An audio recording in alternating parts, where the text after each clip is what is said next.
जैसा आप सबको भी अवगत होगा कि माघ मेला 2024 प्रारंभ हो चुका है और इसके दो प्रमुख स्नान पर्व भी संपन्न हो चुके हैं। अभी गत 9 तारीख को 9 फरवरी को मौनी अमावस्या का पर्व हमारा स्नान पर्व था, प्रमुख स्नान पर्व था। उसमें 2 करोड़ 18 लाख के आसपास श्रद्धालुओं ने यहाँ संगम में डुबकी लगाई थी और सभी लोगों ने आराम से खूब सुखद मन से, खूब खुले मन से यहाँ पर स्नान किया और सभी लोग अपने अपने सुरक्षित गंतव्य तक पहुँचे हैं। वह है बसंत पंचमी का, जैसा आप सभी को विदित होगा। तो हमारे सभी कल्पवासी और सभी श्रद्धालु बड़ी संख्या में मेले में हैं और पधार रहे हैं। सभी के स्नान की समुचित व्यवस्था की गई है। मेला प्रशासन की ओर से करीब 12 घाट बनाए गए हैं, जिनकी कुल लंबाई अगर आप किलोमीटर में देखें तो 3 किलोमीटर के लगभग घाट बने हुए हैं।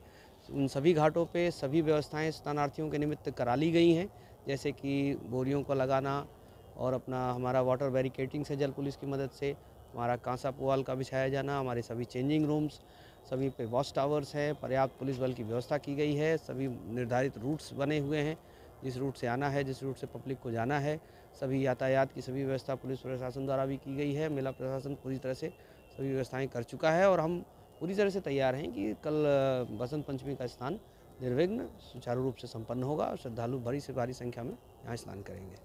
सर, एक जो नई व्यवस्था शुरू की गई है कि ई रिक्शे से स्नान कराने की, इस बार कुछ ऐसा भी एक व्यवस्था की गई है कि श्रद्धालु जो नहीं चल पा रहे हैं या उनके लिए कुछ इस तरीके की, वो क्या व्यवस्था है, किस तरीके से स्नान कराया जा रहा है? ये हमारे माननीय पुलिस आयुक्त महोदय द्वारा एक सराहनीय पहल की गई है कि जो भी हमारे दिव्यांगजन हैं या बहुत बुजुर्ग हैं, उनके लिए उन्होंने पुलिस बल को निर्देशित किया है कि उनको ई रिक्शा से हेलीपैड पार्किंग से और गंतव्य स्थान की जगह तक स्नान कराएंगे और ये उसको पुलिस बल हमारा काफ़ी शिद्दत से उसको अमल करा रहा है और हम इस तरह से उसको कराने में सफल भी हुए हैं और एक अभिनव प्रयास है और पुलिस आयुक्त महोदय द्वारा इसको शुरू किया गया है और इसको लागू भी कराया गया है पिछले मेले में। सर, इस बार जो उम, घाटों की जो लंबाई है वो काफ़ी बढ़ा दी गई है और उसको लेकर के स्नान घाट पर के अनेक सुविधाएं भी की गई है। रैन बसेरा भी निःशुल्क बनाया गया है, उसमें किस तरीके की सुविधाएं आने वाले लोगों को मिलेगी? जैसा आपने कहा घाटों की लंबाई, तो घाटों की लंबाई हमारा एक प्रमुख आयोजन का हमारा एक प्रमुख अंग होता है कि हम ज़्यादा से ज़्यादा घाट दे सकें। गंगा जी ने काफ़ी ज़मीन हमको उपलब्ध कराई है घाटों के निमित्त, तो उस हिसाब से जितनी भी भूमि उपलब्ध कराई है, हमने ज़्यादा से ज़्यादा घाट बनाए हैं ताकि श्रद्धालुओं को खूब खुल करके फैल करके स्नान करने का जगह स्थान मिल जाए।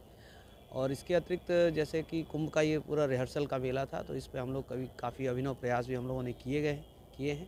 तो घाटों की जो लंबाई है वो इसी को निमित्त दृष्टिगत रखते हुए हमने बनाई है। किस बात का विशेष ध्यान रखें जो स्नानार्थी यहाँ स्नान करने के लिए आ रहे हैं, उनको किस बातों का विशेष ध्यान रखना है और यदि वो कहीं बिछड़ जाते हैं तो उसके लिए किस तरीके की सुविधा लेना है? आपको मैं बताना चाहूँगा कि गत 2019 के कुंभ के बाद से एक भी सिंगल घटना ऐसी नहीं हुई है जिसमें कोई बिछड़ गया हो, वो अपने परिजनों से नहीं मिला हो। इसके लिए मेला प्रशासन ने लॉस्ट एंड फाउंड और पुलिस ने बड़ी तत्परता से खोया पाया केंद्र को संचालित किया गया है। कोई भी घटना ऐसी नहीं है जिसमें कोई भी व्यक्ति अपने परिजनों से बिछड़कर फिर दोबारा मिल ना गया हो। और अगर कोई एकाध दुक्का शेष रह भी जाते हैं तो मेला प्रशासन अपने खर्चे से उनको उनके गंतव्य तक पहुंचाता है।